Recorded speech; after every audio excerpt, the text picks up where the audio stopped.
जी भाईजान अशरफ परदेसी साहब खान रातनीवाल खान कलोज हैदर जुगनू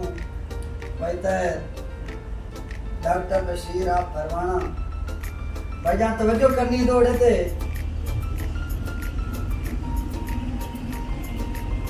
रुख सुके तमाली वे छुड़े अंदर भावे जेडे लो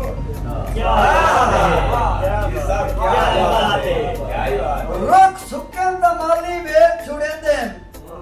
भावे जेडे लोड़ दे उंदे ओ सज्जन सद्दे ता जुत्ती बोल वेंदी है जेडे सज्जन जोड़ दे